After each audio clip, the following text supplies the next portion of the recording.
Bonjour tout le monde, ici Envion. Je vous retrouve aujourd'hui pour un épisode spécial hors série puisque je participe au tag tricot qui a été initié par Épaulette, Caroline, et j'ai été taguée par Anne-Sophie du podcast Sodoudette. Donc je lui réponds donc le plus vite possible parce que je saisis l'opportunité là pour enregistrer. Sans plus attendre, je vais tout de suite commencer avec les questions. Je vais essayer de faire quand même relativement succinct, court. Je pense que je vais essayer de pas dépasser 30 minutes pour vraiment rester dans l'optique. Il y a des questions, j'y réponds rapidement. Et puis, on reviendra plus tard sur un épisode classique au mois de septembre. Alors, c'est parti. Bon, moi, j'ai imprimé. Alors, le tricot, pourquoi, comment as-tu commencé ? C'est une question que j'avais déjà abordée, je pense, dans mon tout premier épisode de podcast. Donc, comme beaucoup de personnes, en fait, j'ai commencé à tricoter quand je suis tombée enceinte. Et le fait de voir, tous les petits modèles pour les bébés, la layette et tout ça, ça m'a donné envie de m'y mettre. Mais je suis très rapidement passée à des tricots adultes, des châles, des pulls et tout ça. Donc j'ai pas tricoté tant que ça de la layette pour ma fille et c'est seulement maintenant que je m'y remets en fait. Mais c'est un peu comme ça que ça a commencé. C'est pas la première fois que je tricotais parce que j'avais appris à peu près un an et demi au préalable. J'avais demandé à la mère de mon mari, à ma belle-mère de m'apprendre parce qu'elle tricote. Aujourd'hui, je tricote beaucoup plus qu'elle, c'est marrant, ça s'est inversé. J'ai tricoté pendant un mois, pratiquement rien d'ailleurs. J'ai tricoté des carrés et ça m'est rapidement passé. Par contre, vraiment vers mon sixième mois de grossesse, je dirais, là, je me suis vraiment mis dans mon canapé et hop, je faisais pratiquement que ça de mes journées. Donc voilà le début, comment tout a commencé. Et quand ma fille est née, j'ai vraiment commencé à me faire des gilets et tout ça, des gros gilets à ce moment-là, des gilets avec de la grosse laine. Du coup, qu'est-ce que m'apporte le tricot, deuxième question. Le tricot, c'est un loisir pour moi. Donc, la définition du loisir, c'est que ça me fait plaisir d'exercer l'activité. Donc pour moi, le tricot, ça m'apporte du plaisir, en plus d'avoir l'opportunité, l'occasion finalement de concevoir ses propres vêtements qu'on ne va pas trouver dans le commerce et qui sont, j'ai envie de dire, beaucoup plus intéressants, qu'on peut adapter à sa taille et tout ça. Donc je trouve que voilà, le tricot, ça m'apporte ça, dans un premier temps. Dans un second temps, je trouve que c'est une activité qui, dans les moments difficiles, peut vraiment apporter beaucoup. Donc il y en a qui disent, pendant qu'ils sont en révision, ça leur permet de se détendre. Quand ils sont pas bien, malades, etc., ça les occupe parce qu'ils sont clos au canapé.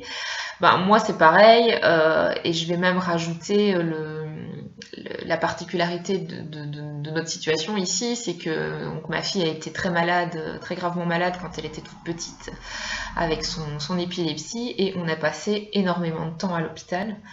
Donc, le tricot étant pratique, pouvant se prendre partout, moi j'avais toujours mon tricot avec moi.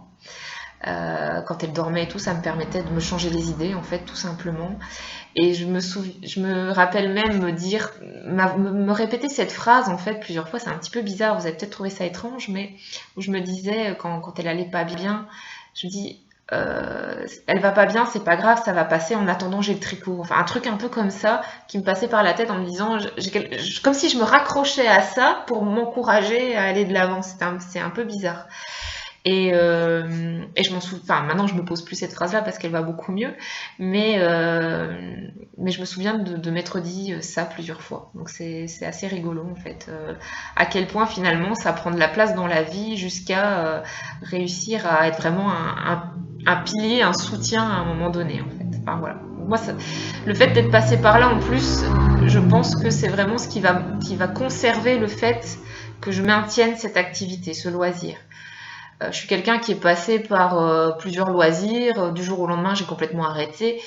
Pour l'instant, le tricot, c'est vraiment quelque chose qui dure dans le temps et qui va continuer à durer, je pense. Donc voilà ce que m'apporte le tricot. Alors, mon premier ouvrage, c'est un poncho que j'ai fait pour Charline, dans une laine, je pense que c'était Bergère de France. C'était une laine avec très élastique et très douce, un petit peu ourson comme ça. Et en fait, c'était un modèle fil d'art, donc il s'agissait de tricoter 2 carrés. Et en fait, fallait coudre les côtés, et donc ça se rabattait au niveau du col. Et il y avait des franges, et il y avait un petit bonnet assorti. Donc ça, c'est vraiment le premier ouvrage que j'ai vraiment fini et qui a donné un vêtement, et qui a été mis aussi. Pas beaucoup, parce que il avait des défauts, et puis par rapport à la saison et à la taille que c'était, ça ne convenait pas toujours, mais il a été mis. Donc je vais vous mettre une photo, ça parlera plus. Mais voilà, ça c'est vraiment le premier projet que j'ai terminé, que j'ai fait en hiver, hiver 2014-2015. Voilà. Alors ensuite, quatrième question. Une vraie séance de tricot, où, quand, comment et combien de temps? Alors je tricote tous les jours. Tous les jours, tous les jours, tous les jours. Je ne déroge pas à la règle depuis au moins 1 an et demi. Enfin, voilà, allez. J'ai peut-être pas tricoté une journée parce que j'étais malade, mais franchement, je tricote tous les jours. La plupart du temps dans mon canapé. Et la plupart du temps le soir. Ou pendant les siestes de Charline, quand je suis à la maison, que je suis pas en train de travailler. Donc voilà. Combien de temps? J'essaye de tricoter au moins 2 heures par jour. Pour dire que les projets avancent. Et sinon, dans la vraie vie, ça se passe comment? Ben, ça se passe comme ça. Donc en général, c'est ce qui se passe. J'essaye de tricoter aussi sur le temps de midi au travail et tout ça, mais globalement, j'ai au moins 2 heures de tricot le soir. Ensuite, un endroit dédié. Ben, j'ai pas d'atelier, j'ai pas de pièces dédiées à la pratique du tricot, donc c'est essentiellement mon salon. Donc j'ai mon canapé, et au bout de mon canapé, il y a un gros panier dans lequel je mets tous mes encours en fait. Et puis je choisis, au moment de m'installer, je choisis quel sac je vais sortir, quoi. Alors, tricotes-tu en public? Oui, aucun problème. J'ai pas du tout de honte, de gêne à sortir mon tricot. Je tricote devant mes collègues, je tricote devant mes amis, devant ma famille.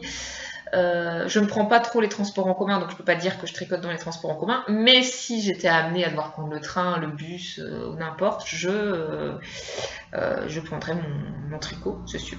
Voilà. Je réfléchis, mais oui, j'ai déjà sorti mon tricot dans un parc, j'ai déjà sorti mon tricot en ville, sur une terrasse de café. Ouais, franchement, je me pose pas la question. J'ai envie de tricoter, je le sors. Voilà, il n'y a pas de souci avec ça. Donc, aucun problème. Je cache pas du tout, en fait. Du coup, qu'est-ce que pense mon entourage du tricot? Ben, globalement, c'est positif. Je vous dis, bon, c'est ma belle-mère qui m'a appris. Donc, de ce côté-là, de toute façon, elle tricote aussi. Ma belle-sœur a tricoté un petit peu, ne le fait plus aujourd'hui, mais ouais, voilà, elle comprend l'intérêt, elle comprend le geste. Et puis, en général, j'ai quand même plutôt des compliments sur ce que je porte après coup, après avoir tricoté. Donc, c'est quand même un regard positif. Ils sont d'ailleurs contents. Les rares fois où j'offre un cadeau tricoté, ils sont plutôt contents. Voilà. Alors, est-ce que je préfère les aiguilles droites ou circulaires? Ben, les aiguilles circulaires, bien évidemment. J'ai commencé avec des aiguilles droites et j'en ai acheté beaucoup. Des Knit Pro en plus, donc des belles. Donc, je ne sais pas quoi en faire. Il faudrait que je les revende parce que c'est quand même dommage. Je pense que ça pourrait faire plaisir à des personnes qui aiment les aiguilles droites. Elles sont de très bonne qualité, c'est des Knit Pro, je l'ai déjà dit. Donc je pense qu'il faudrait que je trouve un moyen de... voilà, qu'elles servent à quelqu'un, parce que là c'est vraiment dommage, c'est dans mon tiroir, je les ai plus ressorties depuis que j'ai acheté mon premier kit, et c'était Noël 2015, quoi. Donc, ouais. Attends, Noël 2015? Non, Noël 2014. Noël 2014, pardon. Tac, tac, tac. Alors, circulaire ou 4 aiguilles. J'ai jamais testé les 4 aiguilles. Je pense que ça ne me dérangerait pas. Je pense que ça peut être intéressant de faire des chaussettes avec plusieurs aiguilles. Mais là, bon, voilà, j'ai toujours pris l'habitude de faire circulaire et en Magic Loop. Donc je suis plutôt sur circulaire. Magic Loop ou aiguille 23 cm. Ben, Magic Loop, je le pratique beaucoup, surtout en ce moment d'ailleurs, je fais que ça. Pendant une semaine, j'ai tricoté que en Magic Loop, c'est vrai que c'est un petit peu usant à la fin. parce que j'étais que sur des manches et des chaussettes, donc et aiguille 23 cm, j'ai déjà tricoté des manches avec. J'aimerais bien en refaire. Le problème étant qu'en ce moment, je tricote que en 3,75. Donc j'ai des aiguilles 23 cm en 3,5 et 4, mais pas en 3,75. Donc je ne peux pas les utiliser. Donc dès que j'ai un nouveau projet qui sera dans les tailles d'aiguilles que j'ai en 23 cm, je pense que je m'y remettrai. Mais voilà, Magic Loop ou 23 cm, j'aime autant l'un que l'autre. Enfin, les deux ne me dérangent pas. Du coup, quelle est ma taille d'aiguille préférée? Ça va du 3,5 au 4 et le 2,5 pour les chaussettes. Puis ensuite, pour les projets, les vêtements, ça va du 3,5 au 4. Et en ce moment, je vous dis, je tricote beaucoup en 3,75. Pourquoi? Parce que comme je tricote serré, mes échantillons qui sont censés être en 3,5 correspondent mieux au patron quand ils sont tricotés en 3,75. Donc je tricote beaucoup en ce moment avec cette taille d'aiguille là. Mais globalement, entre 3,5 et 4, j'aime bien. Au-delà, oui, mais alors ça va être un projet tous les X mois parce que c'est vraiment le fingering que je préfère comme taille comme qualité de laine. C'est vraiment le fingering. Ma marque d'aiguille préférée, j'ai pas tout testé évidemment. Maintenant, j'ai un kit Knit Pro et j'ai un kit Yaya. Depuis que j'ai le kit Yaya, je n'utilise plus les Knit Pro. Sauf quand je suis amenée à tricoter deux projets en même temps qui demandent la même taille d'aiguille. Dans ce cas-là, je retourne au Knit Pro, mais je suis moins à l'aise, je suis devenue moins à l'aise avec celles-là parce qu'elles sont moins pointues. Et donc du coup, j'ai plus de mal à piquer ma maille avec les Knit Pro qu'avec les Yaya. Donc en fait, dès qu'on prend l'habitude des Yaya qui sont très pointus, j'ai l'impression que c'est difficile de revenir en arrière. En tout cas, c'est mon ressenti. Donc autant que possible, je tricote avec des Yaya. Pour les chaussettes, je me suis fait un petit plaisir et je me suis permis d'acheter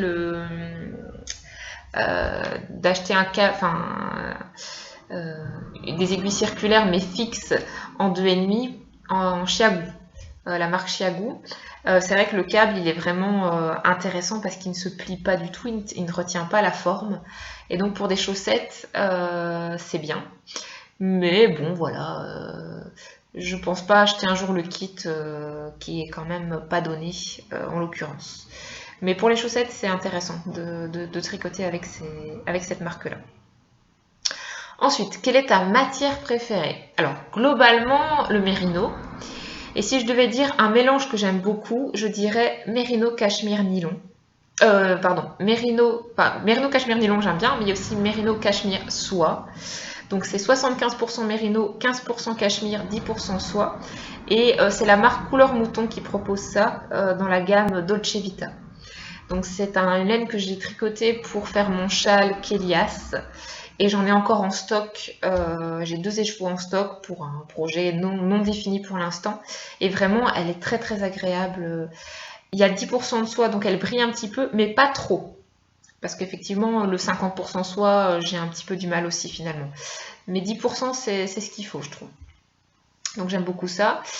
Et puis en fait, finalement, ça va beaucoup dépendre des marques. Il y a du mérino tout seul dans certaines marques qui va être plus sympa, plus doux, plus agréable au toucher que dans une autre marque. Pourquoi? Qu'est-ce qui fait la différence? Je ne sais pas, moi j'y connais rien. Mais bizarrement, la marque va beaucoup jouer aussi finalement sur la matière. Enfin, la marque, le fournisseur de la marque. Ensuite, est-ce que je préfère la laine single ou la laine retordue? J'aime bien les deux. Impossible de choisir. Alors, il y en a beaucoup qui me posent la question. Oh, en single, j'ose pas faire des gilets, des pulls, j'ai peur que ça feutre, que ça bouloche. Moi, j'ai pas peur. J'ai déjà fait plusieurs pulls en single et plusieurs pulls en retordu. Ça ne vieillit pas pareil, mais j'ai pas l'impression que l'un est plus fragile que l'autre. La single, de façon générale, vous aurez toujours un aspect pelucheux, mais de façon un peu partout uniforme. La retordue, elle va boulocher que à des endroits de frottement, sous les bras, au niveau des coudes et tout ça. Ici aussi, sous les bras et là où les bras vont frotter, sur les manches et tout ça. Alors que finalement la single, elle bouloche déjà à la base. Enfin, c'est pas qu'elle bouloche, mais vous avez ce duvet permanent qui de toute façon est présent. et ne va pas forcément empirer, quoi. C'est ce que je veux dire. Maintenant, peut-être qu'elle est plus fragile. Je crois que la single, euh, la single, si vous tirez sur le fil sur une pelote, vous allez casser le fil en deux. La retordue, c'est plus difficile. Il faut y aller plus franchement, où on a besoin de ciseaux. Donc, je pense que ouais, ça doit quand même être plus fragile si on commence à s'amuser à tirer sur son pull ou à passer près d'objets tranchants. Donc ouais, il faut peut-être faire un petit peu plus attention. Mais honnêtement, moi, j'ai pas peur d'en faire des pulls. Et en châle, c'est très agréable, la single aussi, hein. Donc j'ai pas vraiment de préférence, c'est plus l'humeur du moment, le coup de cœur et tout ça. Alors, est-ce que j'ai un avis sur l'acrylique? Ben, j'ai plus vraiment d'avis puisque j'en tricote plus depuis un moment. Je vais un petit peu me répéter, mais l'acrylique, ça doit être pratique. C'est pratique, utile pour certaines personnes. Ça permet d'acheter des pelotes beaucoup moins chères. Quoique, ça dépend de la marque, hein, puisque Fildar et compagnie vendent l'acrylique à un prix assez exorbitant. Mais on trouve quand même des pelotes, notamment chez Zeman, comme en parle Julie souvent, où là vraiment c'est pas cher. Et dans ces cas-là, ok, quand tu te fais un pull à 15 euros, il est en acrylique, mais voilà, tu l'as payé que 15 euros. Donc d'accord. Donc tout dépend du prix qu'on va fixer à l'acrylique. On dit aussi que l'acrylique est pratique pour les vêtements de bébé et tout ça.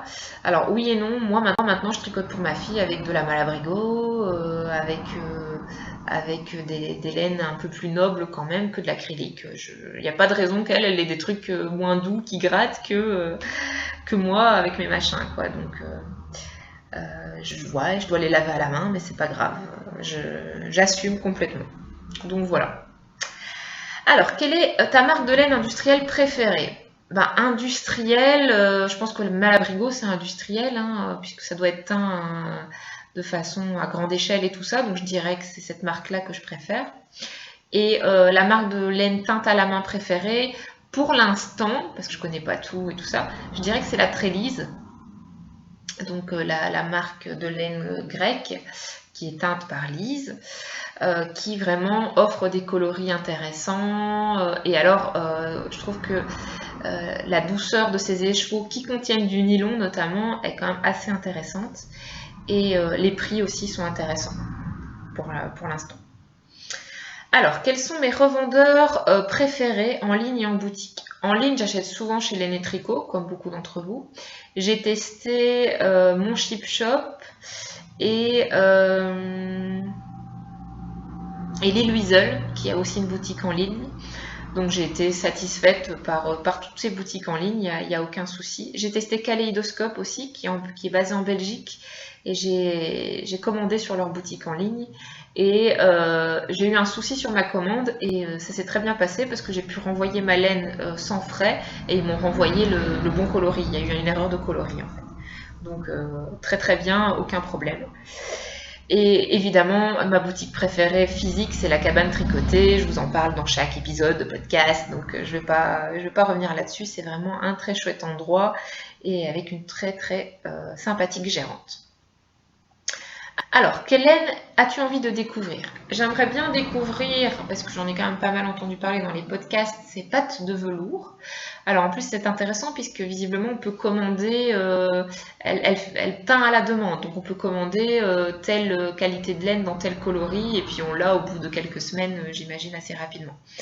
Donc je pense que je tenterai l'expérience un jour, de prendre trois écheveaux là-bas pour faire un pull uni par exemple. Prochainement. Et celle que je rêve de tester parce qu'on en dit du bien énormément, mais elle a l'air d'être compliquée à obtenir, c'est la graine de laine. Enfin, quand on n'habite pas Paris, ben, on ne peut pas aller se servir en boutique. Et il y a des ventes en ligne, mais ça m'a l'air encore plus compliqué que la Féfil pour les obtenir. Donc, après, j'ai jamais été au taquet sur les ventes de graines de laine, mais j'aimerais vraiment tester cette marque-là. Ensuite, quelle est la taille de mon stash? Alors, pas mal gros. Donc pour plus pour vous montrer exactement ce que ça donne, j'ai fait une vidéo à part où je vous montre le contenu de mon stash que voilà, je vous propose de regarder tout de suite. Alors, voici mon stash. Donc comme vous voyez, il y a 3 boîtes. La première boîte noire, c'est censé être la boîte qui contient l'entièreté de mes échevaux, mais cette boîte ne suffit plus depuis longtemps.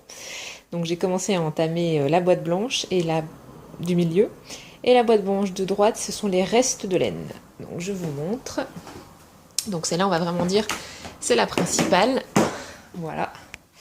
Donc je mets mes écheveaux, la plupart de mes écheveaux dans des sachets congélation pour les protéger.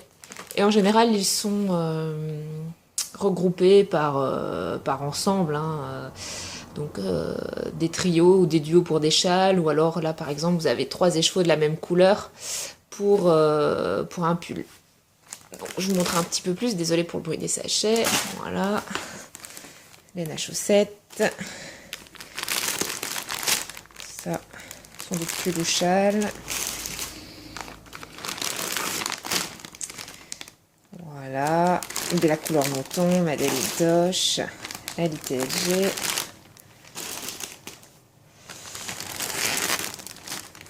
Beaucoup de trélise aussi. Un petit peu de Malabrigo.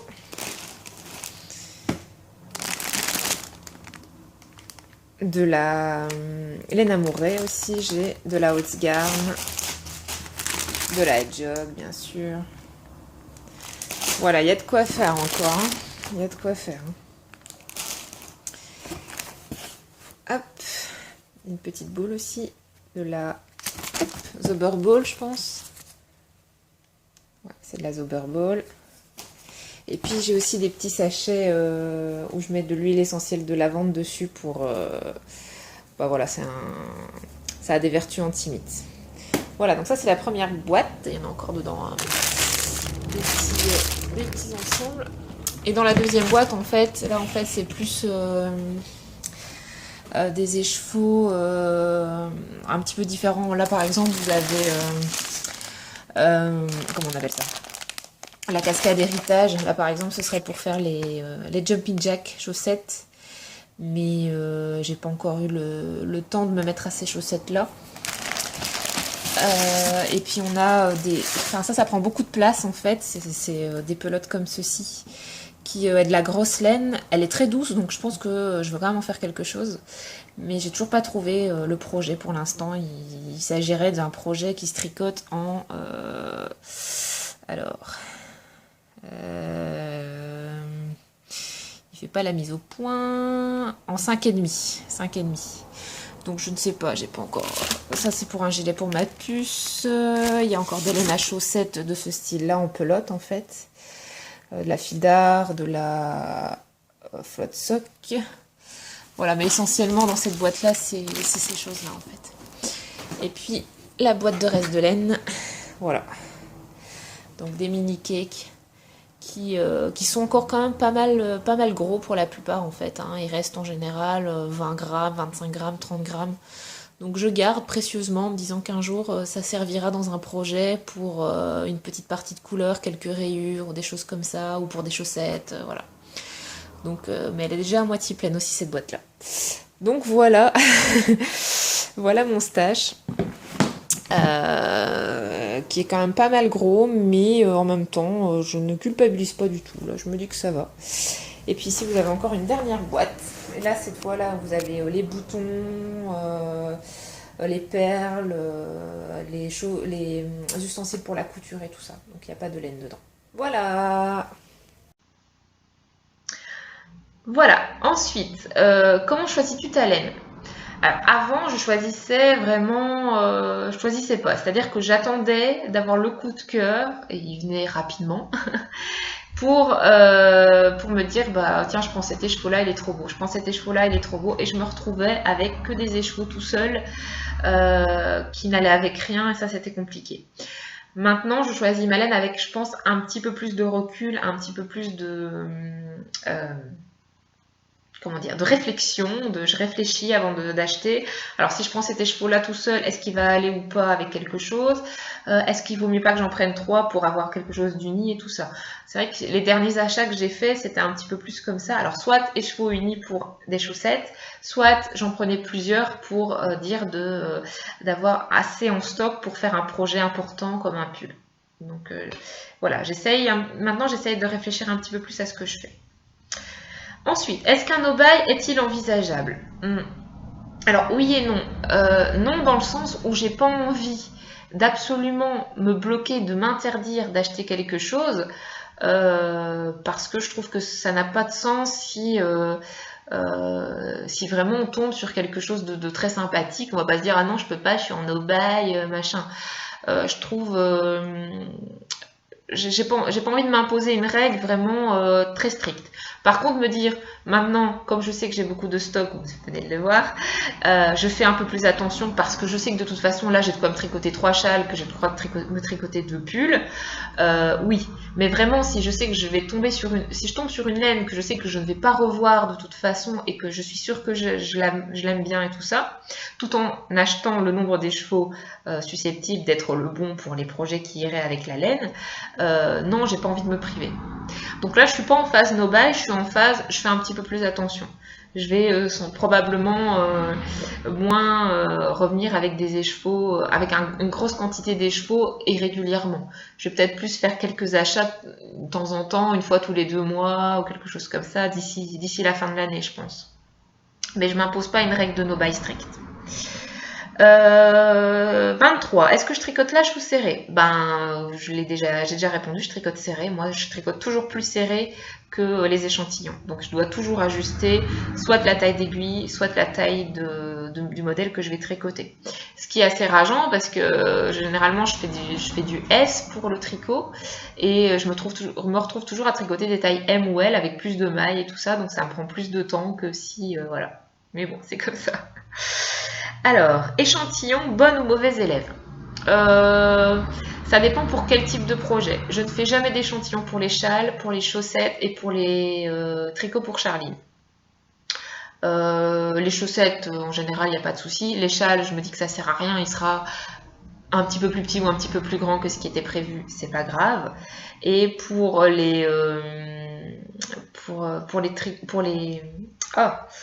les tricots pour Charline, là maintenant je tricote du 4 ans, donc si c'est un petit peu plus petit ou un petit peu plus grand, c'est pareil, ça va pas beaucoup changer. Par contre, pour les pulls et pour les gilets, pour moi, je fais un échantillon d'office parce que j'ai pas envie de me retrouver avec des blagues comme quoi ça va être trop court, trop long, trop lâche, trop serré, etc. Voilà, donc je fais des échantillons uniquement quand, à mes yeux, c'est vraiment utile. À vous de voir si c'est bon ou mauvais, si je suis une bonne ou mauvaise élève. Alors, pour ou contre le blocage? Pour, il n'y a pas de raison d'être contre le blocage. Maintenant, je bloque pas tout de la même façon. Les châles, je vais les étirer au maximum avec des épingles. Les pulls, je les bloque en les séchant à plat sans tirer dessus. En général, quand j'essaye un pull avant qu'il soit lavé, donc encore tout neuf, tout sorti des aiguilles, la taille tombe bien. Donc j'ai pas intérêt à aller tirer dessus comme une maboule, sinon il sera trop grand, c'est sûr. Donc je le laisse vivre sa vie, le pull en général, je le lave, j'essaye de pas que l'eau ne pèse pas trop dessus et tout ça. Et puis je le laisse sécher à plat tranquillement. Donc c'est tout. Les chaussettes, maintenant je ne les bloque plus. La première fois que je les mets, elles n'ont pas été lavées en fait. Et puis après, je les lave après une première journée où je les porte, je les lave et puis je les laisse sécher tranquillement, soit sur les bloqueurs, soit même pas forcément sur un radiateur. Voilà, un radiateur qui ne va pas, je précise. Quel est l'ouvrage dont je suis la plus fière? L'ouvrage dont je suis la plus fière à l'heure actuelle, c'est le gilet Old Romance que j'ai fait au début de l'été. Puisque c'est quand même un gilet Voilà, parce que c'est un gilet que j'ai réussi à tricoter vite, alors que c'est quand même un gros morceau. Et pourquoi je suis plus fière de ce gilet que des autres pulls que j'ai tricotés? Justement parce que c'est un gilet, donc il y a des rangs retours. Et finalement, j'ai réussi un petit peu à oublier ces rangs en vert et à me dire que c'est pas grave, tu fais des rangs en vert, tu fais des rangs en vert, on n'en fera pas tout un fromage. Et c'est vrai que depuis, j'accepte beaucoup mieux de faire des gilets. Je sais pas, je me suis un petit peu guérie de ça. Donc voilà. Alors, quel est mon pire boulet? En ce moment, je trouve que j'ai pas vraiment de boulet. Enfin, avec le recul, en fait, j'ai été revoir tous mes projets Ravelry et avec le recul, je trouve que j'ai pas vraiment de boulet, un vrai boulet là qui a traîné 6 mois, j'en ai pas. J'en ai pas. Par contre, il y a des tricots qui m'ont un petit peu saoulé. Ben, c'est le Corrigan, donc le gilet rose que j'ai fait pour ma fille. Je vous mets une photo. Donc lui, il m'a saoulé parce que tricoter en 3 avec des torsades, à l'époque, je faisais encore mes torsades avec une aiguille à torsade. Donc je faisais mes torsades avec une aiguille à torsade, donc je prenais du temps à toujours mettre mes mailles sur une aiguille à torsade et tout. Donc ça m'a paru long, mais long, jusqu'à ce que je sépare les manches, je n'en pouvais plus. Et il m'a quand même fallu, alors que c'est un gilet, un petit gilet, taille 1 an et tout ça, ou 18 mois, je sais plus quelle taille j'ai fait. Mais il m'a fallu 2 mois et demi pour le faire, quoi, parce que je le laissais de côté, j'avais pas envie et tout ça. Donc lui, il a été un peu boulet. Et puis en ce moment, pareil, bah, c'est le gilet de chaîne que je vous ai montré dans l'épisode précédent qui est de côté parce que tant pis, il me saoule et que du coup, j'ai pas envie de me forcer pour l'instant. Si ça se trouve, dans 1 mois et demi, je le reprendrai avec plaisir. C'est des choses qui arrivent, hein. Parfois, on n'aime plus un projet puis on l'aime de nouveau. Donc je lui laisse sa chance, je le laisse de côté. De toute façon, je le détricoterai pas, il est trop avancé pour que je le détricote. Mais il est de côté, donc comme il est de côté, c'est pas un boulet puisque je le vois pas. Enfin bref. Mais voilà, j'ai pas vraiment un gros boulet, un pull qui a traîné des années. Pour l'instant, j'ai pas ça. Donc j'ai cette chance-là. Alors, as-tu déjà patronné? Non. Et honnêtement, ça ne m'intéresse pas du tout parce que y a bien assez de modèles déjà qui existent, créés par des gens qui seront bien plus doués que moi. J'ai pas envie de me prendre la tête sur du patronage. Peut-être dans plusieurs années, mais pour l'instant, c'est pas du tout dans mes objectifs. Teinture, filage, tissage, bah non, je fais rien de tout ça en fait. Je patronne pas, je ne teins pas, je ne file pas, je ne tisse pas, je ne fais que du tricot et honnêtement, déjà rien que ça, je trouve que ça prend déjà une place et un temps assez important. Donc je m'en tiens là pour l'instant. J'admire toutes celles qui teignent, franchement c'est très intéressant, c'est très sympa et puis on peut en profiter aussi. Mais pour moi, non merci, je laisse ça aux autres. Alors, mes chaussettes idéales, elles sont tricotées comment? Eh bien, pareil, dans mes épisodes de podcast de tricot, en général, je décris. Donc, je préfère les chaussettes qui vont des orteils aux chevilles, donc en two-up. J'utilise la méthode Turkish Cast On pour monter les mailles, donc pour qu'il n'y ait pas de couture au niveau des orteils. Donc, j'utilise le tutoriel que Mélina Letty Panda elle propose sur sa chaîne YouTube, donc allez voir, c'est super bien expliqué. Ensuite je fais des augmentations barrées, donc j'en fais 4 tous les 2 rangs de chaque côté des aiguilles. Et je monte jusqu'à 60 ou 64 mailles. Ça va dépendre du motif, ça va dépendre de la laine, si je veux que la chaussette soit plus ou moins serrée. Donc en général maintenant quand je fais des chaussettes toutes bêtes en jersey, je fais 60 mailles. Quand il y a un motif, c'est souvent basé sur 64, donc pas trop le choix de faire 64 mailles. Voilà, et puis je monte jusqu'au talon. Le talon, je fais toujours le fish lips kiss heel. J'ai toujours pas eu le courage d'en essayer un autre parce que je suis vraiment dans mes pantoufles pour faire, c'est le cas de le dire, pour faire ce talon là qui j'ai plus besoin de regarder le patron, je connais par cœur, donc c'est facile.